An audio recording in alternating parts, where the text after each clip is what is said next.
How's it going, everybody? Bryan Alvarez here on Wrestling Observer Live. We are here for the next 2 hours talking pro wrestling and mixed martial arts. We're going to be joined today by our guest co-host, Carl Stern. We'll be talking the history of wrestling, plus following the Backlash pay-per-view tonight. If you want to call in, any questions, anything you want to discuss about pro wrestling or mixed martial arts, you can call in at 1-800-878-PLAY. You can send emails to Bryan at WrestlingObserver.com. That's Bryan with a Y at WrestlingObserver.com. We'll be taking your phone calls and your emails throughout the evening here tonight, and a lot of different news, notes to talk about, a lot of things to discuss. Carl, how you doing tonight? Doing really well. Tonight's Backlash, so, and I don't know what your opinion on the show is, but it looks like the B show of all B shows tonight. I actually think this show is going to do a little better than your average B show, because I think people are interested in the Shawn Michaels-Batista match. It's something they haven't seen in a long, long time, and it seems like something somewhat special. And I think that people are going to be interested in the Big Show versus the Great Khali. And maybe nobody that's actually listening to this program would be interested in that match, but I just think that your average fan who sees two giant men that are going to have a fight are going to be fascinated to see that fight. So I think this will do a little better than average, but I do think that looking up and down the card here, it's a rematch from WrestleMania. It's a rematch from WrestleMania in a three-way that is now a four-way with JBL being the addition. It's a Kane Chavo rematch. It's a lot of rematches up and down the show. So I think we'll run down the card here very quickly, and I'll get your thoughts on all of the matches. The 12 Diva Tag Team Battle. It's Mickey, Maria, Ashley, Michelle, Cherry, and Kelly, the babyface girls, against Beth, Melina, Jillian, Layla, Victoria, and Natalia. Your thoughts on that match? Well, to be honest with you, that's a perfect example of why I think this is really a B show. I agree with the Shawn Michaels-Batista match coming up, and we'll talk about that in a minute, but I'm just not excited about anything that's on here. And this 12-woman diva match, I don't know. I could understand. I guess I could see Beth Phoenix. She owed a victory over Mickie James since she won the title. I don't know, but the most important thing is I could not care less. This is a absolute. This is one of those things that if you buy the show a few minutes late, if this is the first thing on there, I don't really know how you can be too mad about it. My only comment very quickly on the women's match is it is just basically a match where they took all the women, they put them in a match together, and I think it'll be all right, if only because when you have so many women, and obviously a limited amount of time, it'll be everybody doing one spot and getting the hell out of there, and I would much rather see that than, for example, a Kelly versus Maurice match or something of that nature. So it could be worse, but it's not like anybody cares at all about this match, as you noted. We should talk about the MVP versus Matt Hardy match, since that match is opening up the show. Your thoughts on that one? This has been consistently one of the better programs WWE has had for the last, well, I guess this thing's going on, a couple of years now, on and off. It's tough to ever call the winner in this because it's been kind of back and forth. I have really grown into a fan of MVP. When he first started out, he looked a little spotty, but he's really one of the most improved workers WWE has, and he's become quite entertaining, and there's absolutely nothing wrong with this match. It's one of those feuds that has seemingly gone on for such a long time, but to me, it hasn't really gotten stale yet. I just feel like MVP is going to win tonight, but it's one of those things that it could go either way, really. It's a kind of a flip of the coin kind of deal. Yeah, I think MVP is going to retain tonight. I could be wrong. I thought that the program was actually really heating up before Matt got hurt. He had the appendix deal, I believe, his appendix burst, and that put him out of action for quite a while. And I thought it was really heating up, and then he was out of action for a long time, and so they had to move on to other things. And then he made his big return at WrestleMania, and everybody went crazy, and I thought, wow, they can reignite this feud. And instead, they wrestled on the very next show, just for no reason. They just had a match that went on forever, and I think that really took the heat off the whole program. And they tried to do something last night, and arguing about their tag match or their tag team from 6 months ago, and it just sort of, to me, seemed like, wow, this was something a while back, but it's not really anything right now. They need to put some more heat back on it. So hopefully they'll do that tonight, because I just think that Matt winning it tonight, sort of, after all the time that MVP has had that title, it just would kind of come out of nowhere, really. At least that's sort of the way I feel about that. So, anyway, that's that match. I guess we shall see what they end up doing there. We've got the Big Show and the Great Khali, which should be horrible. They had a horrible match on the house shows last week, and they're going to be doing the big battle here. Khali's going back home for about a month after this match. They may do an injury angle, and hopefully they keep this relatively short. I think on a big stage it'll be okay, but I don't really have high hopes for this baby. Oh no, it's this is on there strictly to sell the two big guys, give them something to do, give them on the advertisements and get them out there. And because Big Show's coming off the big WrestleMania push with Mayweather, obviously Big Show's got to win this, because as you've pointed out, Khali is going back home for a little while, and so this is to further Big Show's push. And I'm interested to see, really, more so than this match, which is, has the potential, as you said, to be quite horrible. I'm really more interested to see where they go with Big Show after this match, because he's been kind of flirting with both heel and babyface, and it's going to be interesting to me to see exactly what's next on the schedule for him. Maybe you have some idea, but I'm not real sure. But I think they need to solidify his character one way or the other. I would like to see him either be straight up a heel or straight up a face, and get a big push in either direction, really. I almost think that he's supposed to have been a babyface since before WrestleMania, but the Khali thing here is strange in that I guess Khali's supposed to be heel, but sometimes he comes on TV and does stuff, and you're like, that's a friendly giant man. He could, maybe he's a babyface. I don't know. So it's a strange battle, and the whole thing is strange, but it should make for quite the spectacle this evening. Shawn Michaels and Batista, many people would consider this the main event of the show in certain ways, at least the match that they most want to see. It's an interesting match. Batista's sort of kind of been floundering, and Shawn Michaels coming off the win over Ric Flair in the retirement at WrestleMania, and it started out a storyline where Batista was mad at him for retiring Flair, and then sort of became Batista just being upset about things that Shawn Michaels had done before many people in the audience were even born. So we've got this battle here tonight. Shawn's always been able to have good matches with big guys, many big guys far more limited than Batista. And Batista's, he's hit and miss. He's had some great matches with Undertaker and other guys, and he's had some pretty bad matches with certain people, but I expect this match to be good. They've got Jericho in there as a special referee, so they could tease him turning on one guy or the other, or maybe nothing will happen. Seems kind of a waste to put him in there if nothing's going to happen, but I would expect that Batista gets the win here since Shawn cost him the match against Undertaker at SmackDown. Maybe Jericho will turn on Shawn and set up some sort of feud right there. Maybe not. Maybe there'll be some sort of disputed finish, and we can do another Shawn-Batista match since, they could have a program here, 2 or 3 matches before you move into the Jericho deal, but it should be good, I would say.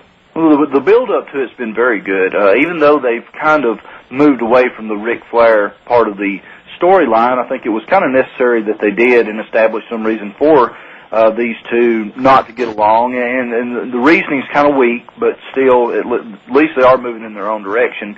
It would make the most sense if you were doing old-school booking, I think, to have Jericho and Batista both turn heel at this point on Shawn Michaels, but the problem with that is Batista's on SmackDown and Michaels on Raw, although this could, as you pointed out, I think the most likely scenario is this setting up something for Shawn Michaels and Chris Jericho.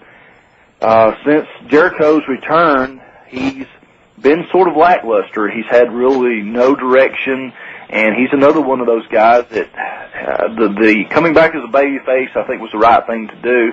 They had really no way of knowing it was going to flounder like it did, and I think the timing's pretty good right now for Chris Jericho heel turn, and this would, in my opinion, be the place you would do that. They need some heels on SmackDown too, although I don't know where he'd fit into the title scene with Undertaker. May as well talk about that match right now. Undertaker and Edge for the title. Undertaker last year was scheduled to have a long title reign, but he got hurt, and thus that whole thing went under, and I guess they're starting over again fresh this year, so I would not expect him to lose the title here. Anything can happen, but I think the chances are very, very slim. But I thought they had the best match on the show at WrestleMania. I was there live, and it certainly was, from a live perspective, maybe the biggest thing on the show. And it was a great match, so I expect them to have a pretty good match tonight. I don't see a match at the level of what they did at WrestleMania, but I still think it'll be pretty damn good. So that's the world title match for the SmackDown side. I think you kind of have to package that match along with the ECW match as well with Kane and Chavo. I almost hope, really, that there is some kind of storyline between those two matches with Chavo and Edge, and one of these two I feel like are going to get cost the title, and I'm like you, I doubt it's going to be Undertaker, but since, to kind of talk about that match, you also have to talk about the Kane match, and I think if either one of the two are going to drop the title tonight, it would be Kane, although, he squashed Chavo at WrestleMania, and I really don't think he's recovered from that. And Chavo wasn't always he was kind of baffling as the choice for ECW champion to start with, but if you take the entirety of the storyline, it would make sense for one of the two to get beaten out of the title tonight. Yeah, I mean, they could do something where in the ECW match, Edge helps Chavo win the title, and then obviously that leads to the main event where Chavo tries to help Edge win, and it could lead to a cool near fall right there at the finish, and then Undertaker, of course, retains. But that could end up happening tonight. I wouldn't be surprised. Wanted to quickly mention that the opener is over, and Matt Hardy did, in fact, win the title from MVP, so shows you what I know. He's the new champion. They're putting it over as the biggest win of his career, the biggest singles win. I think at one point in the storyline they said he'd never won a singles title before, which is not in fact correct, but I guess the Cruiserweight title no longer exists, so you can make that statement. The main event 4-way, and my prediction there is most likely Triple H wins the title tonight. He was scheduled to win the belt at WrestleMania, but they did a last-minute change because they figured everybody knew it was going to happen. And you've got a 4-way tonight. It's an elimination match. So if you follow the storyline dating back to the middle of last year, it really would make sense for it to come down to Randy Orton and Triple H, and then Hunter pins him clean. I would guess that JBL goes out first, Cena goes out second, maybe when somebody attacks him, who knows. And then you've got the one-on-one match for the title, and Hunter wins.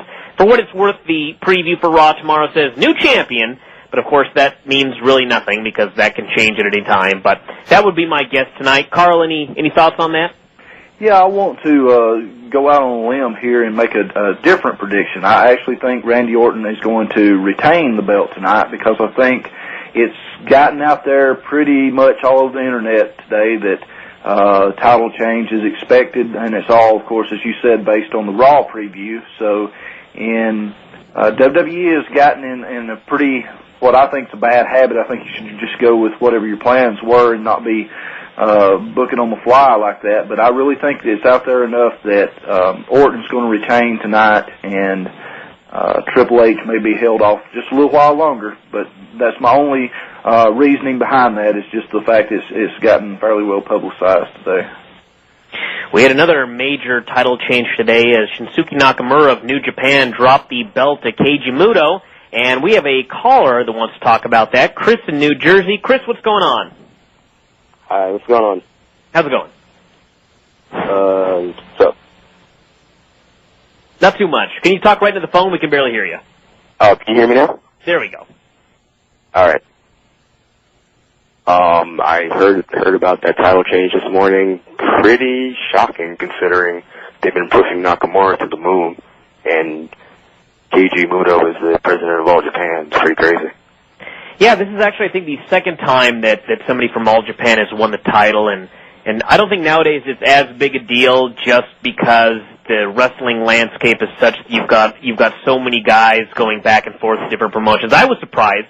I actually heard that Muto was challenging for the title, and I really thought little of it. I talked to somebody about it, and they thought little of it, and figured it was just going to be another title defense for Nakamura, and instead Muto won.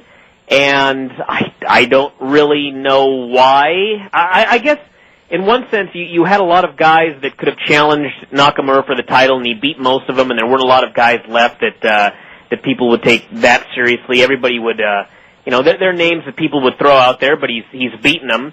And this is at least something fresh. Apparently it got over huge and got a big reaction, so maybe for the time being it'll work.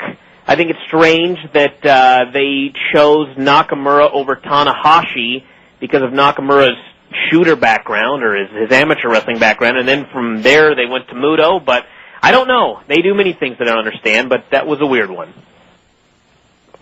Well, from what I'm guessing, that they're going to just have a whole bunch of Muto title defenses, and then at the Tokyo Dome next year, they're going to have Tanahashi go over him, so I guess it's all going to turn out for the good. Yeah, I think there's a lot of things they can do with Muto as champ, as long as that he can go, and I think that him dropping into Tanahashi would be a good idea, and yeah, I mean, there's a lot of different things you can do with this, and apparently it worked, so if it worked, I think it's a good thing. All right, thanks a lot. All right, thanks very much for the call. Let's go to Brian in New Jersey that wants to talk about the women's title match tonight. Brian, what's going on? Hey, Brian. Hey, what's up? Brian with a Y in their name. That's right. Hey, is Carl there too? Yes, Carl's here. Okay, Yes. I got a question about the women's title match. Okay. Okay. You'll be swell. You'll be great. Gonna have the whole world on a plate. Starting here. Starting now. Honey, everything's coming up roses for me and for you. Well, thank you very much for that call. Not sure what that had to do with the match, but a fine job of singing there here on the air. Let's go to Arnold in Mississippi who wants to talk about CM Punk and the Hardys. Arnold, what's going on? Hey, man, what's going on? What's up? Not a whole lot. Couple questions. Your thoughts on, well, obviously Matt got a little push tonight, but why Jeff Hardy would be getting a heavyweight push and Matt never seems to get a break in that area? And secondly, what's your thoughts on CM Punk's recent big push, maybe even to main event level since he's got the Money in the Bank? Carl, you have any thoughts on that? I'll let you start. Well, I'm having a little trouble hearing him, but I believe the question was, why has Jeff got some heavyweight pushes besides, and not Matt, is that correct? Correct. Well, I think Jeff has some dependability issues, some trust issues that have, as you currently see, he's suspended right now, and I think that has, to me, Jeff has connected with the audience more so than Matt, but because of his dependability issues, let's just call him that, has really held him back from doing anything big. But the reason Matt, I think, has got even less of a heavyweight division push than him is Jeff just has this unique kind of inexplicable charisma that identifies with the fans. And the only other person I've really ever saw that had this kind of unexplainable connection was Kerry Von Erich. He just had this thing that connected with people, and I think Jeff has that too. Jeff is, of course, a very good wrestler, and so is Matt. Neither are particularly what you would classify as charismatic in the traditional sense, or, you know, when people think of charismatic wrestlers, they think of people like The Rock and Ric Flair, and certainly Jeff or Matt, either one, fall in that category. But Jeff just has that intangible thing that seems to connect with people, and I think that's kind of why he has gotten the heavyweight pushes in the past, and Matt not so much so. There is a strong grassroots kind of fan base for Matt Hardy that they've never really tapped into appropriately, I don't think. And I think actually that kind of cult following Matt Hardy has actually helped to hold him back some. It's one of those things, WWE is infamous for it. They're going to tell us what they want us to cheer for. They're going to tell us what they want us to believe is cool, and sometimes when people go against the grain, they're going to push against that even harder, if that makes sense. And I think that's why Matt Hardy has never really broken through to the degree Jeff has, despite Jeff's having somewhat more baggage than Matt has. All right. I want to say also about CM Punk, I'm not sure how far they're going to go with him. Obviously, when you mentioned the Hardys, the plan was for Jeff to win Money in the Bank and probably cash it in around SummerSlam, maybe against Hunter or something like that. And once he got suspended, they had like a matter of weeks to decide, okay, well, if he's out, who's going to win this Money in the Bank deal? And they went with Punk. And it's strange to watch how they use him because they give him somewhat of a push. I mean, he went to the finals of the King of the Ring. He won, obviously, the Money in the Bank. They're always doing something with him, but it's always to a certain degree. Like, if you look at his win-loss record since he won Money in the Bank, I mean, this is like Rey Mysterio when he won the title. Like a guy that he's always losing. He lost the night after Money in the Bank clean to Chris Jericho. He lost in the finals of the King of the Ring. He lost to Edge on SmackDown. He's always losing, but they're still sort of giving him this push. So it's almost like they realize this guy's popular, this guy is somebody that can sell merchandise for us, but we don't take this guy seriously enough to really give him that big push all the way to the top. And I think he's probably going to end up stuck in that slot for a long time. Yeah, I agree. I thought that he got to the finals of King of the Ring just because they didn't really want to have, Jericho job to Regal, and Matt losing might actually have diminished his win tonight. Even though I like Regal as King of the Ring, I think that was cool. Regal's a great wrestler and deserving of that win. So. Yeah, tomorrow is Regal's coronation on Raw, so that should be awesome.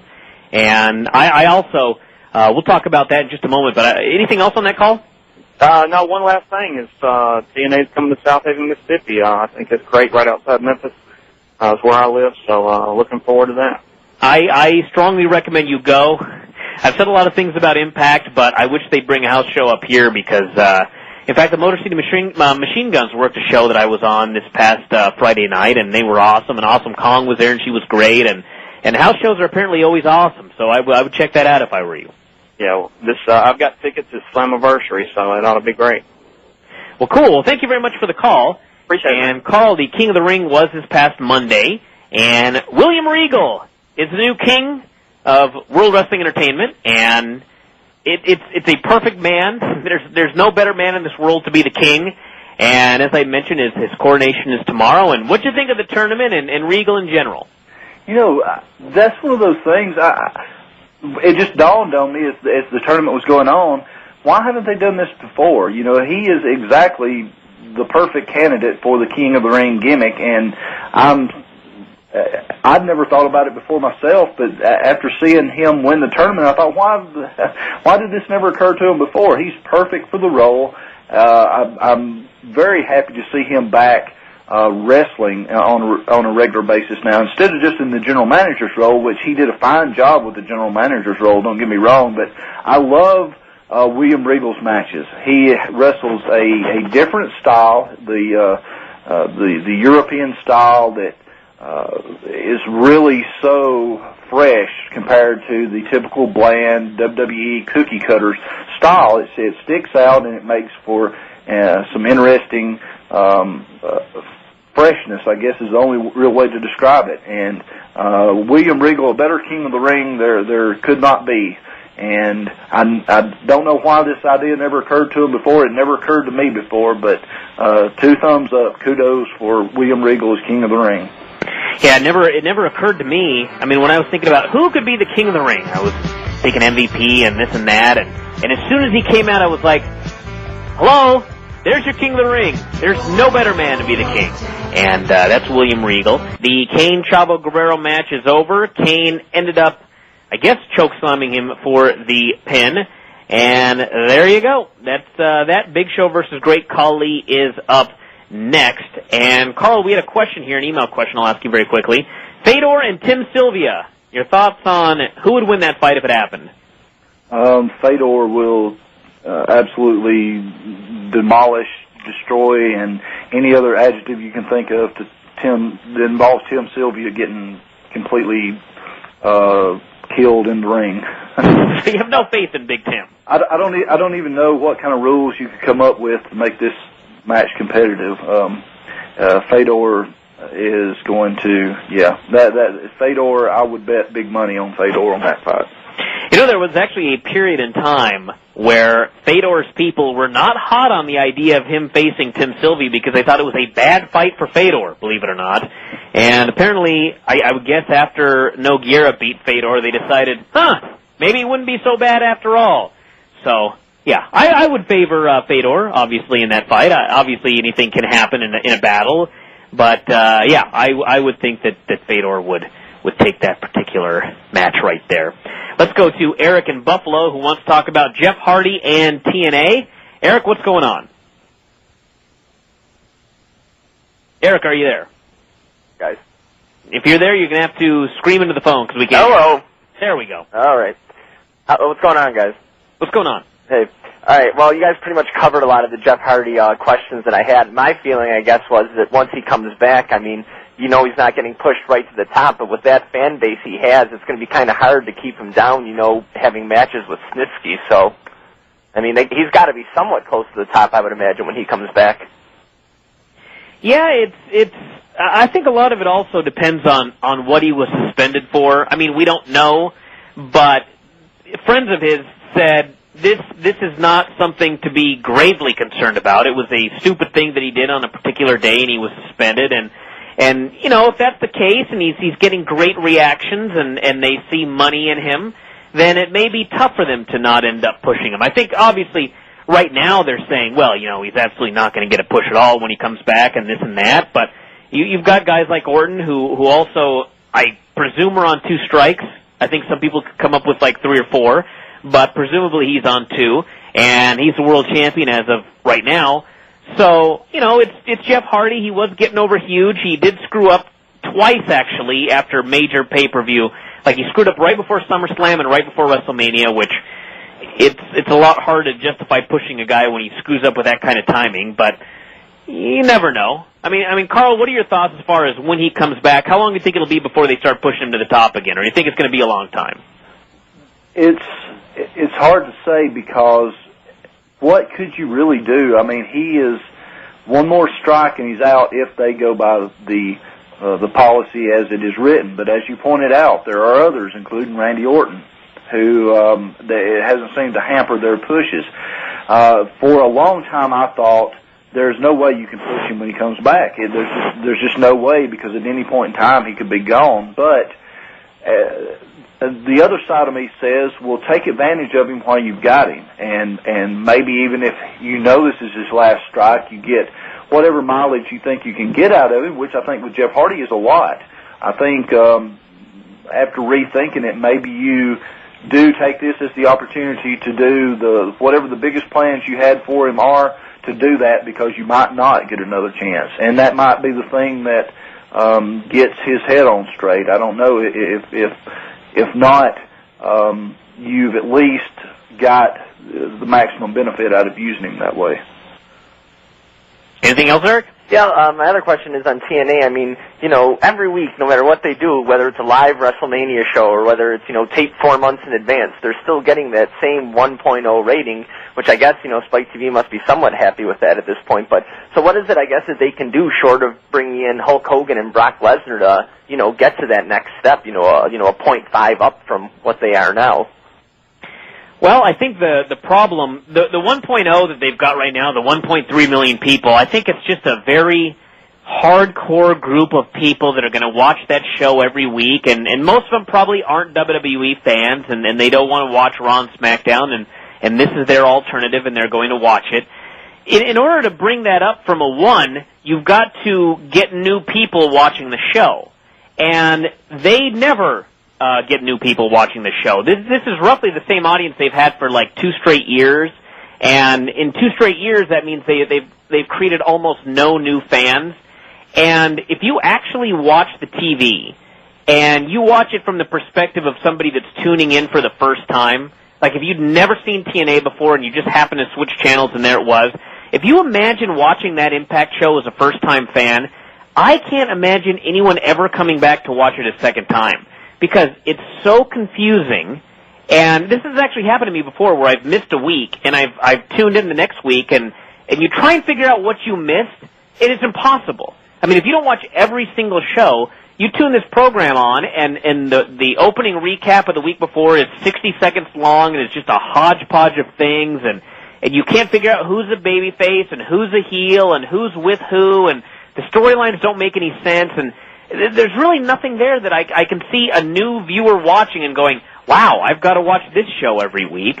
So, when they do a huge match like Kurt Angle and Samoa Joe for free, and it does a 1, and they're shocked, to me, I'm not shocked at all, because I don't know why it would be any better than a 1. It's what they always get. They don't seem to have a product that at least on television makes you want to tune in the next week to find out what's going to happen.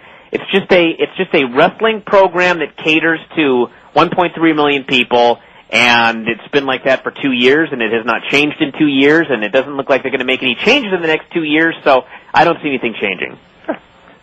Well, how can somebody jump on board with that show? Because you think about, just step outside the world of professional wrestling for a while, think about any other television show you watch. If you turned on a new, let's say a primetime drama, how are you going to get into a show that has 10 million storylines, and it just goes from point to point to point to point, and you have no idea? They need to concentrate on doing one thing very well, and then the other stuff will fall in place. When WCW took off red hot with during the Monday Night Wars era, the NWO was the thing most people latched onto. Now, it helped their cause that they had some phenomenal undercard stuff going on at that time with the luchadors and the wrestlers from Japan and so forth. They had a real good, strong underproduct, but the hook that brought in everybody was the NWO, and that whole anti-hero storyline going on. Impact, TNA, has nothing but 1,000 mid-card situations going on, and there's no way to follow it with any rhyme or reason and know what's going on. I don't care who you bring in. They brought in Kurt Angle. They brought in Booker T. I mean, you could bring in Hulk Hogan. You could bring in whoever you wanted to, and in a month's time, they're going to be one more of a million mid-card things. Anything else, Eric? I want TNA to get better and succeed so the WWE won't suck so much. So they got to have. So do we all. That's what's so frustrating about it. There is nobody out there that wants to see TNA absolutely fail. Everybody wants to see TNA do better, but good grief, the formula that they've got is not working. Sure is. All right, Eric. Thank you very much for the call. Let's go to Mike in Tennessee, who wants to talk about Ric Flair. Yeah, I was just calling, will Ric Flair ever hold a part again in the WWE? Or is he officially retired? He probably will not. I mean, it's ridiculous to say he'll never wrestle again, but he seems to think he's never going to wrestle again, and I don't expect him to wrestle regularly ever again. He may have one match here and there way down the road, maybe a tag team match everybody always talks about with his son Reed, but as a wrestler, he's done. They did just send him down to Houston to do a bunch of promo stuff for next year's WrestleMania. He's got his DVD coming out, and you would think with a big DVD coming out, they'd want to get him on TV in some role, even if it's just to come back and do an interview and then disappear again. I think you'll see him here and there, but he's certainly not going to be a regular player on TV from this point forward. Right. Yeah, I guess I'm originally from Charlotte, and I've watched him since I was a kid, and I guess I just missed the days of the Horseman, and when he retired, it's just like, what's the sense in watching wrestling anymore? Because I guess I'm kind of like the old school wrestling fan with Horseman, the Magnum TAs, the Rock and Roll Express, and I just feel like that era is, it's slowly diminishing. Yeah, you would be best served getting a WWE 24/7 subscription and looking for some good stuff on there, because it's sadly the game has changed in pretty much every conceivable way. So. Well, Brian, you best served listening to the Carl Stern Classic show at Figure 4 Online. That's right. Carl's always talking the history of wrestling, so that's his era as well. Right. I guess, like I said, I guess I just miss them days. I mean, wrestling to me now is my kids can't watch it because, like you said, the divas, I mean, the bathing suits, and I tried to pull up on YouTube some of the old wrestling clips, and they think it's funny. But I guess back then to me it was wrestling back then. Yeah, it was. There were a lot of things about that period that were far more fun than a lot of things that you'll see today. But it's a new group of people, and the people in charge have Vince McMahon obviously has a different vision of what wrestling is, and then the people in TNA very clearly have a different vision of what wrestling is. So, those days are gone. Yeah, I just like to see Bad Street USA come back with the Freebirds. 24/7, I'm telling you. Hey, thank you for taking my call. All right, thanks very much. Carl, I presume you've got 24/7. No, it is not offered by DirecTV. That's right. That's right. We have discussed that before. That sucks. I know. It's absolutely horrible. That's one of the things, though, that WWE has, even though the product's different today, and even though they have in their mind a formula that they want to go by, there are a lot of little things that these Hall of Famers and classic guys could be teaching. Just simple stuff like the best people who ever threw a punch in professional wrestling, Jerry Lawler, Michael Hayes, both. Well, one of them, not so much so right now, but they are involved in WWE. Just a seminar with your trainees about how to throw a good worked punch. Think of all the great interviews they have working for them. Again, Jerry Lawler, Ric Flair, Michael Hayes, Dusty Rhodes, all these people, fantastic delivery. Have seminars with your trainees on how to deliver. They've got these great classic tools to work with, and even if that's not the style, match, and formula you want to use anymore, some of those little things like that add up to things that would help the overall product if they would go that route. Wanted to mention that the Big Show versus Great Khali match is over. It was horrible. The Big Show won. The Great Khali did not do an injury angle, so I guess he's just going to be off TV for a month and then just come back. So anyway, that is the update there. And we are moving on to the Shawn Michaels-Batista match right in the middle of the show. An hour in. I don't know why, but that's coming up there. And we had promised that after the break we would talk about Michael Hayes. I'll just very quickly mention the story. We'll probably have to discuss it after the break. But basically, Michael Hayes, SmackDown writer, WWE executive, suspended for 60 days for making racial remarks to Mark Henry at a WrestleMania after party when he was drunk. This is not the first time he has made statements like this. He's done it many, many times in the past. He's made comments to guys like Booker T, Bobby Lashley, and others. And apparently in a publicly traded company, once word got out, they felt they had to move. He has been suspended. There is no guarantee he'll come back, although it's wrestling, and after 60 days, as in the Jeff Hardy case, a lot of people forget a lot of things. There has been some talk that this is not the first time this has happened, and I've even saw a good deal of speculation that this may, similar incident or incidents may be what the reason, I'm just drawing a total blank, Brian. Bobby Lashley. Bobby Lashley, yes, was released with such a sweet deal from WWE as well. This is 2008. It is time for companies to step up and do something. There are more background issues than just what happened. This is, I think, just a small example of it's just like the old saying, you only see the tip of the iceberg, and I'm afraid that may be what's happening here. What's going to end up happening if they don't get a rein on this type stuff, and then there was another incident, I think, mentioned, perhaps another hazing type situation that may have went on in the last couple of weeks as well that could get a couple more people in trouble, but this has to be reined in. WWE is no longer just an old boys club of regional promoters. They're a $1 billion company, and some of the things that have come to light there, if they happen in other $1 billion mainstream companies, would be dealt with rather harshly. One of the things that's quite disturbing to me is if this does in fact involve Mark Henry.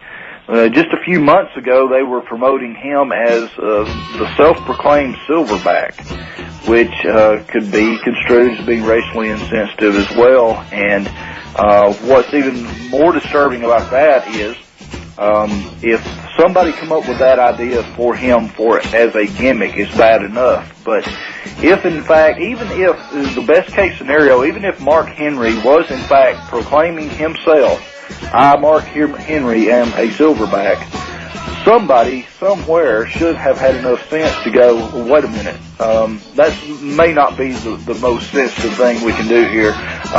This can't end well. So some higher up, some official should have called that to begin with. I don't think, from the people I've talked to and what I've been told about the situation, that I don't believe Mark Henry was in fact the one who came up with the silverback gimmick, or he was. In other words, he was not in fact the self-proclaimed silverback. But even if he was, it was a terrible idea that someone should have caught beforehand.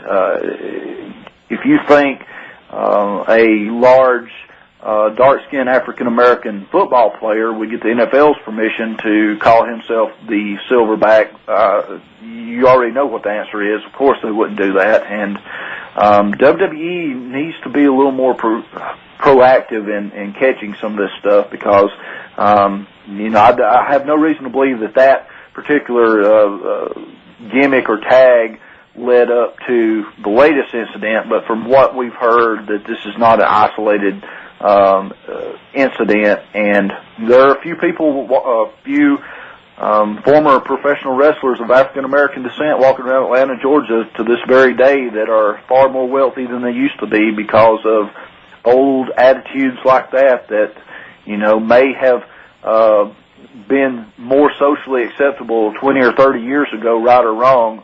Certainly not today, though, and the things are moving in the right direction, and they need to continue to do that. And but at the same time,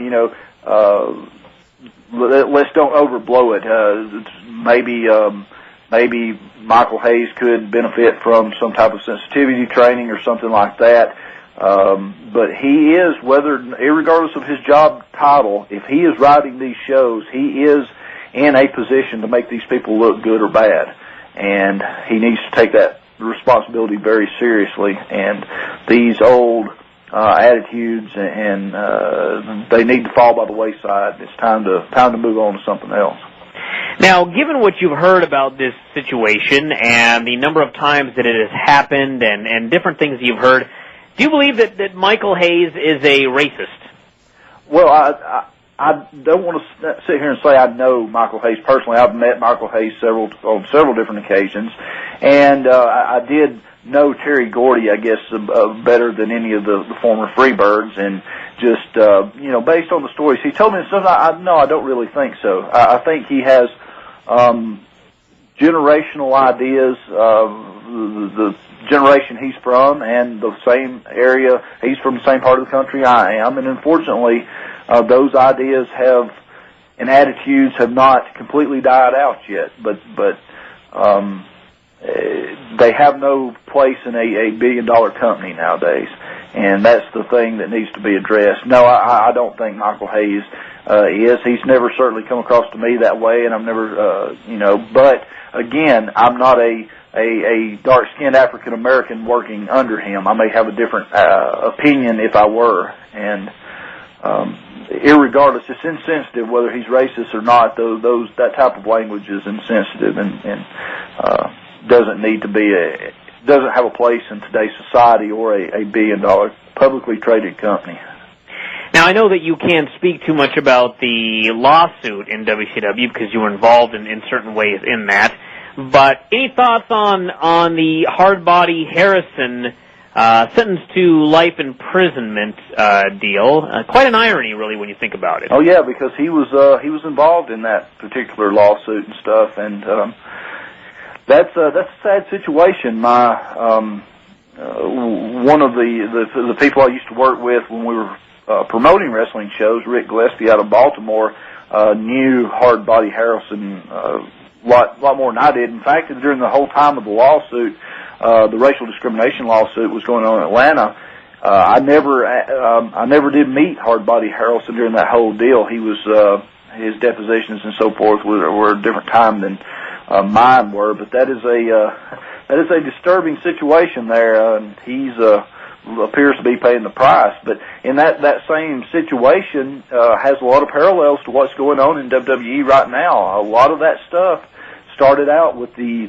trainers and people in a booking position using insensitive, outdated language, and it built to a pretty sizable settlement for several wrestlers.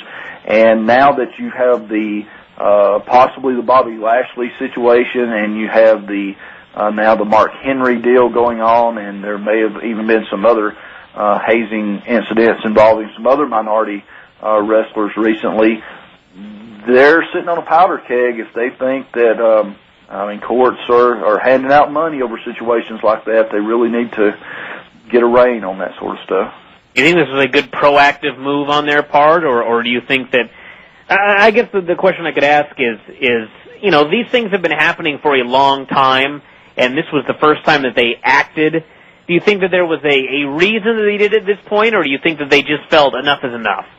No, I think it's a good move on their part. I think it's a good. I mean, it's obviously a good move, but my question is, do you trust that they did this move out of the goodness of their hearts, or do you think maybe there had been some pressure put on them for certain reasons?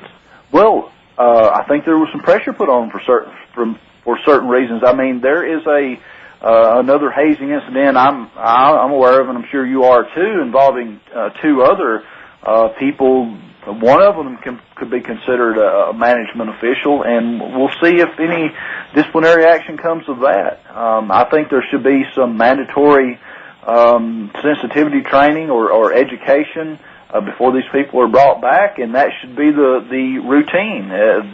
And everybody who is involved in something like that should expect to get a suspension or have to undergo some sort of education, and then we'll see if those attitudes change and so forth. At least this hopefully will be a deterrent for future actions, but I don't know. I think maybe the Bobby Lashley situation may have opened some eyes in that company, and I hope it did. We were talking also about the pay-per-view tonight. I want to run down the results very quickly. We had Matt Hardy beating MVP for the U.S. title. Kane beat Chavo to retain the ECW title. Great Khali lost the Big Show in a horrible match. And Batista versus Shawn Michaels is going on as we speak. Don't think we've got a finish yet, but that is the update there. Carl, I wanted to ask you also, we talked about this a bit last week, but your take on the Caleb Starnes incident at the UFC pay-per-view. The running. Oh, yes. The running man. Caleb Starnes. Wow. What do you... That was an embarrassment of... I'm speechless. I mean, what can... I don't know. I haven't read anything about it lately. Has he made any kind of statement about, what in possibly was in his mind during that fight? Well, he's made a few different statements. I think the first one was that he was hurt, like he hurt his foot or something of that nature. But I mean, if you watch the show, he was running before. During the fight, is he saying he was injured during the fight? Well, there didn't seem to be anything wrong with his feet to me. I mean, no, there's that as well. Something better than that, I think. Maybe a shoulder injury, but. I mean, are you someone that thinks that we need yellow cards? Or do we just need to get rid of geeks like this? You need to get rid of geeks like that, but I wouldn't be opposed to yellow cards. Although, in all fairness, UFC doesn't really run into that kind of situation very often. I mean, they've never run into anything like that before. That was just ridiculous. But as far as just really stalling out boring fights. UFC is pretty good about their officials are pretty good about standing people up and getting things restarted. But then you run into something totally new. Well, this guy was already standing up. He was just falling to the fight in reverse. So perhaps he should have been laid down. Yeah, I almost would have liked to have saw a disqualification in that situation. And I don't know if that is legally permissible under the unified rules or whatever. But disqualified for sucking. if somebody's just obviously not fighting, I would think that would call for disqualification. Sure. And Carl, we were talking about the Hackenschmidt-Gotch match from 1908. It was 100-year anniversary a couple of days ago, and what did that match mean for wrestling history? Well, it was really the first of a two-part series of events, series of matches that made professional wrestling in a odd kind of way. It is remembered, both the Gotch Hackenschmidt matches. One was, of course, in 1908, the first one. The second one was in 1911, and both were in Chicago, Illinois. In the first match, the one of the 100-year anniversary just passed on April 3rd. That was really the beginning, the birth of what all modern World Heavyweight Championships have tried to link themselves back to. Now, they get the year wrong half the time. They sometimes they call it 1904, sometimes, 1912, I've even heard used, but it was 1908. George Hackenschmidt was a very prominent bodybuilder and weightlifter over in Europe, and was on a tremendous run as a professional wrestler. Now, whether his whether his matches were worked or not is a matter of a lot of speculation. I personally believe most of them were, in fact, worked matches, but he was the World Heavyweight Champion. He had won various tournaments in a number of European countries, and he came over here to the United States to wrestle the American Heavyweight Champion, who was Frank Gotch. He had won the title a couple years earlier, actually about 4 years earlier, from Tom Jenkins.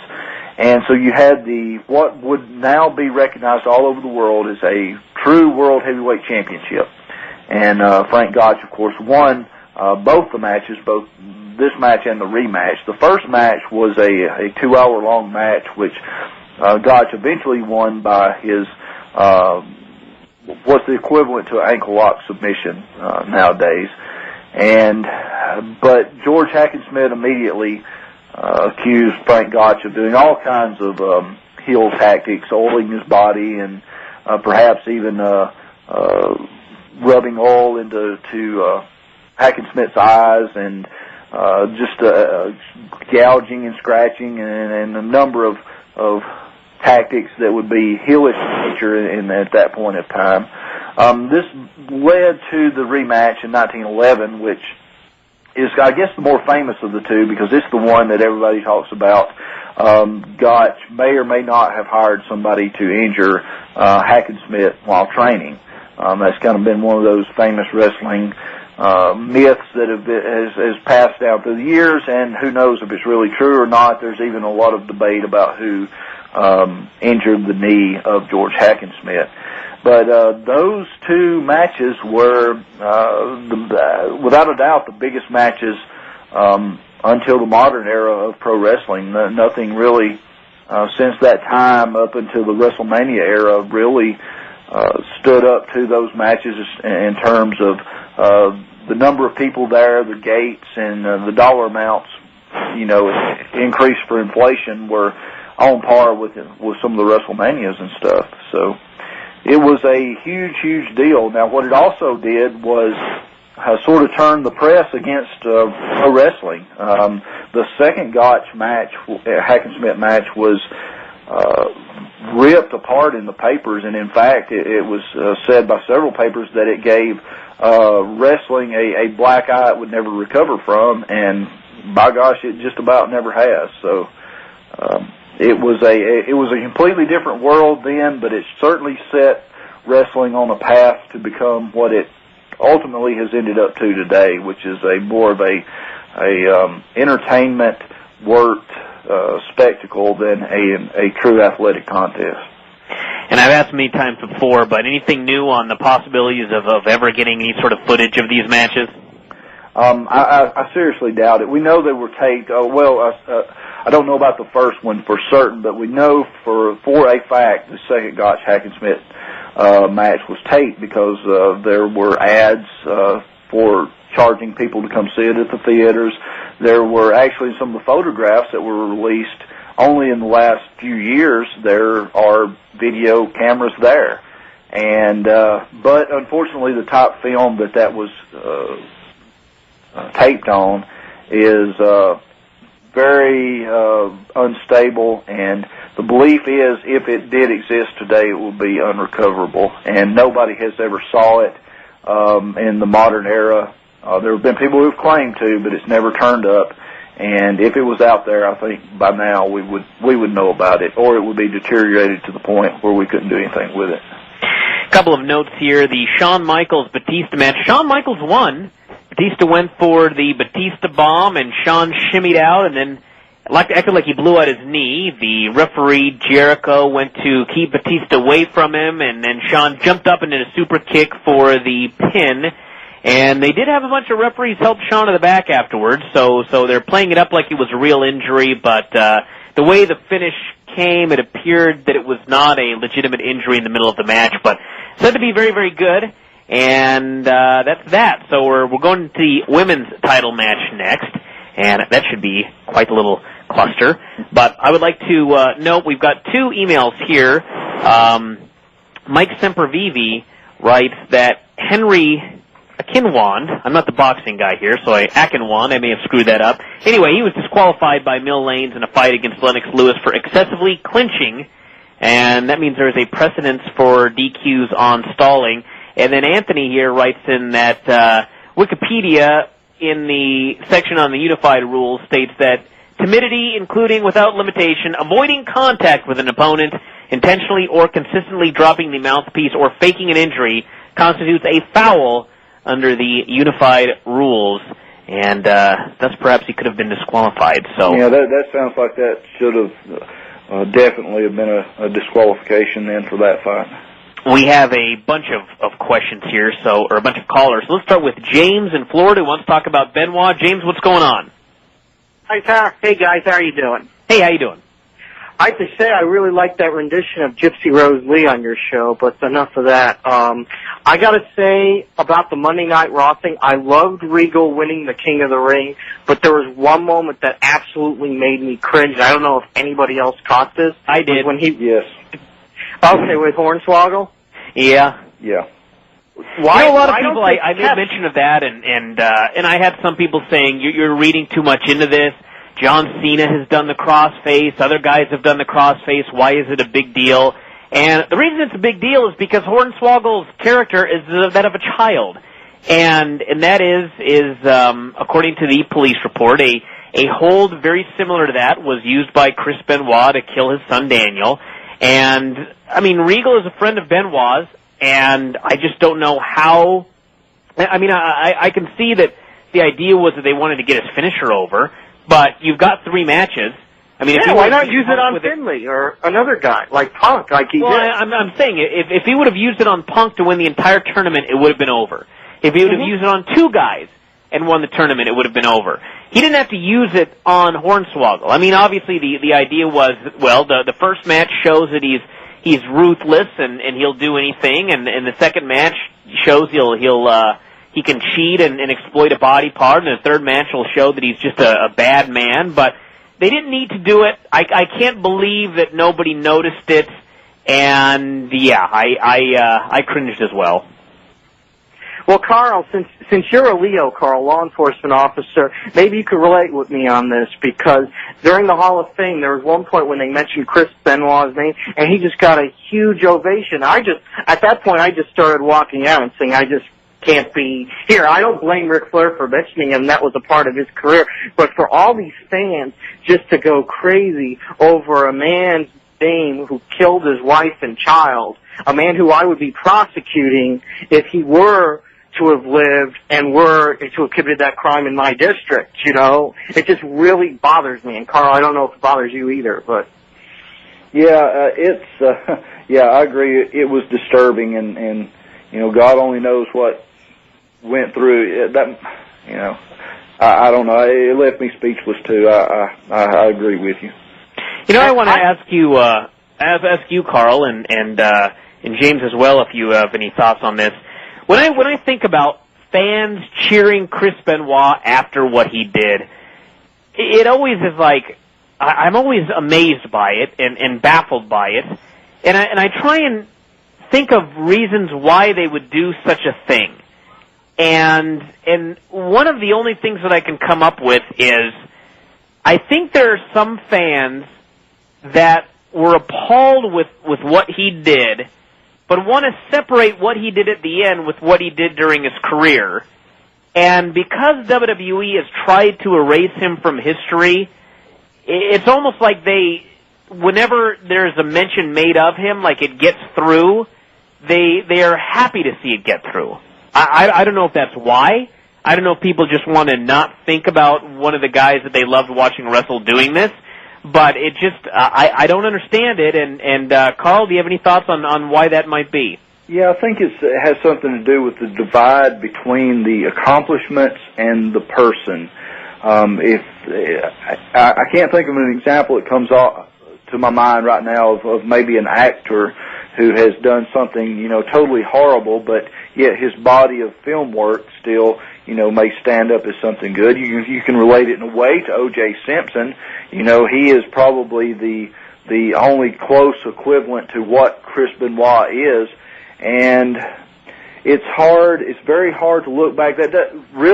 It doesn't diminish what he did as a football player. He was still an incredible football player, and his records were amazing, but boy, you sure don't look back at it in the same light as you once did, and it's very awkward. It really is awkward. Chris Benoit, irregardless of how horrible a human being he may or may not have been, it don't take away from the fact he was an incredible wrestler. He was a standard for pro wrestling, but wow, now when you look back at it, it sure is colored with a different thing. To me, it's more awkward than anything. I mean, I still can't go back and watch old Chris Benoit matches as much as I loved them and enjoyed them. And some of those old Super J Cups and things like that, I just can't watch them anymore because as fabulous as they are, it's just you're seeing them in a whole different light now. Well, I was thinking about this because a lot of fans will still cheer Jimmy Snuka, but most fans don't know he may or may not have been involved in the death of his girlfriend at the time. That was never criminally proven. I don't even think a charge was brought. In addition, a lot of fans cheer Steve Austin, and I think very few fans realize that here's a man who is convicted of beating his wife. And it's stuff like that but bothers me about this is the fans know it this time. And I could appreciate Chris Benoit as an athlete too, and I could appreciate the fact that he probably was not mentally all there, especially with the research that Chris Nowinski came out with. But I don't know, guys. Maybe you all being closer to the business than me, could understand it a little bit better. But it just bothers me still. Well, I don't, and I would actually like to, maybe one day send out a request, people anonymously emailing, or I would withhold people's names, and people that cheer Chris Benoit, and just, tell us why. You know what I mean? I would like the answer to that question, but, I don't know if we'd ever get any answers, so. Guys, thanks for letting me talk and vent a little bit, and hope you guys have a great show, okay? Nice talking. All right, thanks very much. Wanted to run down the results very quickly of the Backlash pay-per-view. Matt Hardy beat MVP for the U.S. title. Kane retained over Chavo Guerrero. Big Show beat the Great Khali. Shawn Michaels beat Batista after supposedly injuring his knee, but then hitting a super kick out of nowhere. And in the Big 12 Diva Tag Team Battle, Beth pinned Ashley. There's a finish for you with her suplex. Didn't really get much of a recap of that particular battle. But one thing we haven't mentioned yet, and that's the new announcer apparently for SmackDown. That's right. We haven't mentioned that. Go ahead. I guess he's working this show, Mick Foley. Mick Foley has replaced the coach, at least on this show. I don't know if it's permanent over the entire thing, but I'm just wondering why no one has replaced Mike Adamle yet. It's now been 2 weeks. Come on. Well, now, yeah. Well, I'm wondering if Foley is the permanent replacement if Coach heads to ECW now, because it's going to take a while for this Adamle guy to grow on me, I have to admit. Apparently Adamle called the Chavo versus Kane match, and they were making fun of him on the air as well, so I don't know. The fact that they've made fun of him on every show pretty much at this point means they know he sucks and they don't care. Yeah, it's in a way he's almost entertaining to watch now. I went from going, get this guy off my television as fast as possible to, just let him stick around, let's see what he says next kind of thing. Kind of train wreck television. Edge and Undertaker is up right now, so it looks like they're going to be going quite a while. And then I would presume that the main event is going quite a while as well. Are there only 7 matches on this show? Yeah, it would look like a pretty short lineup. I'm going to have to check that out here. I believe that that's correct. So, let's check. There are, in fact, only 7 matches on this show. So there is 1 hour between the 2 world title matches, Kane and, Randy Orton, Cena, Triple H, and JBL, and then the world title match. So this will probably get 15 minutes with entrances. Undertaker's entrance is usually a while, and then obviously the entrances for the main event are going to take a bit, and then it's 4-way elimination, so that could be quite a long match as well. So we're down to the final 2 matches here, and we won't be able to update them all here on the air, but you can always go to figure4online.com. That's our website. We will be doing ongoing play-by-play for the rest of the night, so you can check that out. It's figure4online.com. Plus, of course, a bunch of other audio shows with myself, Carl Stern, and others, so make sure you check that out. Let's go to the phones. We've got Greg in California that wants to talk about Vicky Guerrero. Greg, are you there? You have to speak up. We can barely hear you. All right, how long do you guys think that they're going to keep Vicky Guerrero around? It seems like a guilt thing. She's really dragging the show down. It's gotten down to more like a pity deal. They got Teddy sitting back there who's got the charisma to kind of carry that show, if you know what I mean. Well, I think that early on, I mean, I thought early on a lot more of if you want to give her a job to be nice, that's fine. Give her a job doing something, or just send her a check every month or whatever you want to do. But I think she's actually become a pretty great heel on that show right now. And I think that the fact that they've still got Teddy Long standing behind her, looking upset at every show, suggests that at some point there's going to be some sort of resolution, and Teddy's going to get his job back. But I don't think it's going to be anytime soon. I think they've still got a lot of stuff they can do with La Familia. They just put those guys together, and unless something ends tonight at the pay-per-view, I would think they've got a ways to go. Carl, any thoughts on that? Yeah, I think we've got to wait now till Rey Mysterio returns so he can get his get back on track. That was the main storyline between those two to begin with, and I think now it's going to be at least until after he returns. Yeah, she'll be around. I also have another question, if I could ask you, kind of off of off something else. I hear how the WWE is supposed to be a real difficult place to work, and yet I see wrestlers who are big names that leave that you would think could be a headliner at TNA. I think of Jericho and Big Show, for example. What is it that you think that draws them back to WWE? Is it just the money, or? Well, I know that Jericho, when he was interviewed shortly after, it was sometime either before or right after he came back to WWE, and he was asked about TNA. He'd been negotiating with them, and he was not just playing around. He was seeing what they would offer and how much money and exposure and that sort of thing. And what it always came down for him was he feels like WWE is the big show. It's the place to be in this business. And that's where he wants to be, and so that's why he re-signed with WWE. I mean, I'm sure that they probably offered him a good deal of money to come to TNA, but he's one of those guys that feels that WWE is the be-all and end-all in this business, and to him, TNA would be a step down. And I would suspect that Big Show feels the same way, and I think that that's sort of just the situation with a lot of guys. They figure that TNA is going to get 1.3 million viewers, and Raw's going to get 5 million. And Raw's the big show, so they may as well go there. Yeah, so would you say it's that bad over there at WWE, or it's just, like I say, it's just the money that's drawing them back that they'll put up with all the nonsense? Well, there's going to be nonsense anywhere you go, and it really depends on what you can put up with. There are some guys in WWE that are unhappy, but you're going to find some guys in TNA that are unhappy as well. There's positives and negatives of both companies, and in WWE, unless you're just completely being buried and not taken seriously, then I think the money's good enough, and the exposure and the fame is enough that it draws people back there. So that would be my guess. All right, well, great, yeah, because I listen to a lot of people sit there and say working for McMahon is, like going to hell and back. And once they're gone, they're gone and they don't ever want to come back. And then, I watch these guys leave, and you think they could, like I use Jericho and Phil, for example, who could basically write a ticket wherever they wanted, you would think, if they return. But anyway, hey, I appreciate your guys' information on that. Have a great evening. All right, well, thank you very much for the call. Carl, do you have any thoughts on that last call?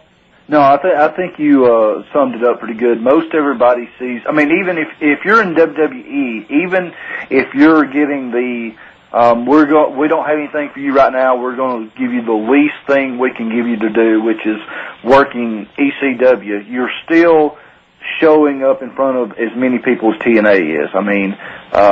It is, most everybody views WWE as the big show, and there is such a gap between WWE and TNA that unless you've just got a real strong work ethic and you want to, in your mind, and I think this is what Kurt Angle's position was, that you think you can help bring TNA up closer and you're willing to work hard at doing that. I don't think it's somewhere you just want to go if you're just going to be part of the show.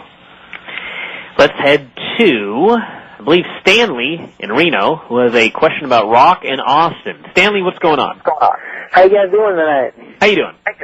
Hey, man, I appreciate it. It's an honor to speak with you folks. And I had two quick points, and I'll just comment and let you tell me off the air so I don't take a lot of your time up. But what happened to the big talkers? Like the Hulk Hogan's and the Stone Colds, the guys that would talk and get a good pop, really didn't need to wrestle, just go on the in-ring stuff and mention a bunch of stuff and cut a promo on somebody and get a big pop. I really don't see that much anymore. And the second part of that question is, it seems like wrestling, everybody knows it's stage and all this stuff, but the chair stuff and this stuff, is it getting more realistic to me? I don't know if it's a little more physicality. It seems like it's more real than fake.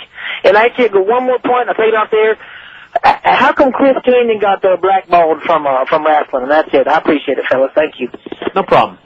Who did you hear who was asking about the final question there, Carl? No, I didn't hear it real well. No. Somebody got blackballed. I didn't hear who that was. But the first part of the question, as far as just great talkers, I think part of the problem nowadays is when guys are brought up to WWE, you're given a scripted promo that you have to read, and they have very little faith in anybody except the long-running guys, and even a guy like Ric Flair, all of his promos were scripted, and when you're out there just reading from a script, it's very hard to cut the same kind of promos that guys could cut in the 70s and 80s and such, and you had a few guys here and there that had their way, like Rock and Austin, and they were great promos and were able to do great promos without scripting, and I think that's why their promos were great. But nowadays, it's much harder to get guys like that, and you got to be really good to be really good with scripted material, and it's I think that's one of the things that's hurt wrestling more than it's helped it over the years, and that is the scripted promos, because while everything it does make the bad ones better. It makes the potentially great ones bland. And in the old days, they solved that problem by putting you with a mouthpiece. You put somebody with a Jim Cornette or a Jimmy Hart or someone like that and let them do the talking for you. And also, you put in, you didn't, in the old days, just stand in the middle of the ring and cut a promo about whatever you were doing. You stood with an announcer and he led you through a promo about whatever. You had great, guys like Gordon Solie was really good about that. And even, he doesn't really get the credit he deserves about that, but Gene Okerlund was really good about leading people through promos and stuff. And so I think that's one of the old school things I would like to see brought back is less scripting of promos, and guys who aren't strong, put them with a mouthpiece or a good announcer who can sort of lead them through that stuff. apparently the last caller, the person he asked about was Chris Kanyon, if he had been blackballed from wrestling. And I think that blackballed is probably the wrong term to use in the case of Kanyon. I think it was the situation where WWE was done with him, and TNA didn't have a lot of interest in him, and thus he didn't come up with a story about being gay, because I'm sure that he is gay, but I think that he may have tried to make that into a bigger deal than it really was, because there are gay people in WWE and TNA right now, and they still have a job, and I don't think that anything like that was resulted in him being blackballed from the business. Carl, any thoughts? No, I think you're right. I think you're right about that. I do think they missed an opportunity with him when he returned from injury that time. They could have done something with him there, but so much for that. I mean, I think he's kind of overblown it a little bit, but that's. I guess that's a matter of personal opinion. He doesn't think so. And so much for this show. We're completely out of time. Carl, I want to thank you very much for doing the show today. For more with Carl and myself, you can check out Figure4Online.com. We're going to finish the ongoing Backlash play-by-play on the website, so check it out, Figure4Online.com. We will not be live next week. I will be unavailable, so we'll be back live in 2 weeks. This coming week will be a recap show, so make sure you check that out. So that's it. We'll talk to you in 2 weeks. This is Wrestling Observer Live on the Sports Byline Radio Network. When he first started out, he looked a little spotty, but he's really one of the most improved workers WWE has, and he's become quite entertaining, and there's absolutely nothing wrong with this match. It's one of those feuds that has seemingly gone on for such a long time, but to me, it hasn't really gotten stale yet. I just feel like MVP is going to win tonight, but it's one of those things that it could go either way, really. It's a kind of a flip of the coin kind of deal. Yeah, I think MVP is going to retain tonight. I could be wrong. I thought that the program was actually really heating up before Matt got hurt. He had the appendix deal, I believe, his appendix burst, and that put him out of action for quite a while. And I thought it was really heating up, and then he was out of action for a long time, and so they had to move on to other things. And then he made his big return at WrestleMania, and everybody went crazy, and I thought, wow, they can reignite this feud. And instead, they wrestled on the very next show, just for no reason.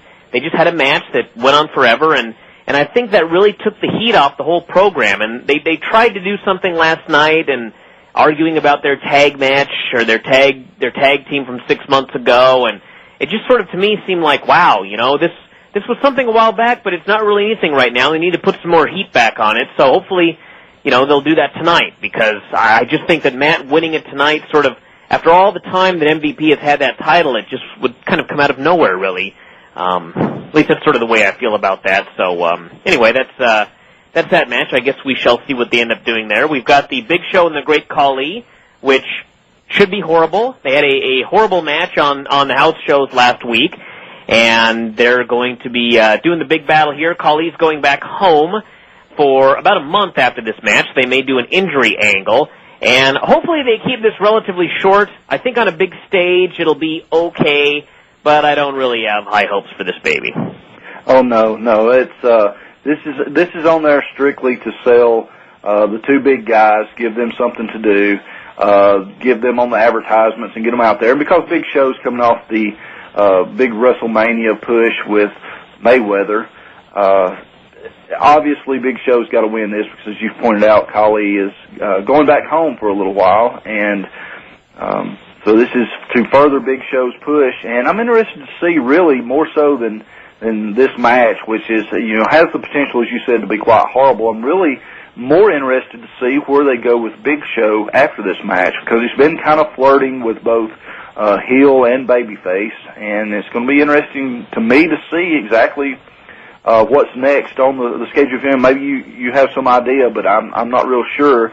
But I think they need to solidify his character one way or the other. I would like to see him either be straight up a heel or straight up a face, and get a big push in either direction, really. I almost think that he's supposed to have been a babyface since before WrestleMania, but the Khali thing here is strange in that I guess Khali's supposed to be heel, but sometimes he comes on TV and does stuff, and you're like, that's a friendly giant man. He could, maybe he's a babyface. I don't know. So it's a strange battle, and the whole thing is strange, but it should make for quite the spectacle this evening. Shawn Michaels and Batista, many people would consider this the main event of the show in certain ways, at least the match that they most want to see. It's an interesting match. Batista's sort of... How's it going, everybody? Bryan Alvarez here on Wrestling Observer Live. We are here for the next 2 hours talking pro wrestling and mixed martial arts. We're going to be joined today by our guest co-host, Carl Stern. We'll be talking the history of wrestling, plus following the Backlash pay-per-view tonight. If you want to call in, any questions, anything you want to discuss about pro wrestling or mixed martial arts, you can call in at 1-800-878-PLAY. You can send emails to Bryan at WrestlingObserver.com. That's Bryan with a Y at WrestlingObserver.com. We'll be taking your phone calls and your emails throughout the evening here tonight, and a lot of different news, notes to talk about, a lot of things to discuss. Carl, how you doing tonight? Doing really well. Tonight's Backlash, so... and I don't know what your opinion on the show is, but it looks like the B show of all B shows tonight. I actually think this show is going to do a little better than your average B show, because I think people are interested in the Shawn Michaels-Batista match. It's something they haven't seen in a long, long time, and it seems like something somewhat special. And I think that people are going to be interested in the Big Show versus the Great Khali. And maybe nobody that's actually listening to this program would be interested in that match, but I just think that your average fan who sees two giant men that are going to have a fight are going to be fascinated to see that fight. So I think this will do a little better than average, but I do think that looking up and down the card here, it's a rematch from WrestleMania. It's a rematch from WrestleMania in a three-way that is now a four-way with JBL being the addition. It's a Kane Chavo rematch. It's a lot of rematches up and down the show. So I think we'll run down the card here very quickly, and I'll get your thoughts on all of the matches.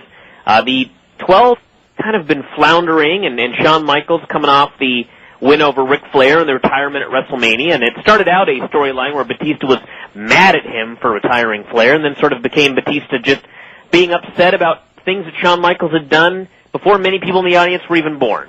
So we've got this battle here tonight. Shawn's He's always been able to have good matches with big guys, many big guys far more limited than Batista. And Batista's, he's hit and miss. He's had some great matches with Undertaker and other guys, and he's had some pretty bad matches with certain people. But I expect this match to be good. They've got Jericho in there as a special referee, so they could tease him turning on one guy or the other, or maybe nothing will happen. Seems kind of a waste to put him in there if nothing's going to happen, but I would expect that Batista gets the win here since Shawn cost him the match against Undertaker at SmackDown. Maybe Jericho will turn on Shawn and set up some sort of feud right there. Maybe not. Maybe there'll be some sort of disputed finish and we can do another Shawn-Batista match since, they could have a program here, 2 or 3 matches before you move into the Jericho deal. But it should be good, I would say. Well, the build-up to it's been very good. Even though they've kind of moved away from the Ric Flair part of the storyline, I think it was kind of necessary that they did and establish some reason for these two not to get along, and the reasoning's kind of weak, but still, at least they are moving in their own direction.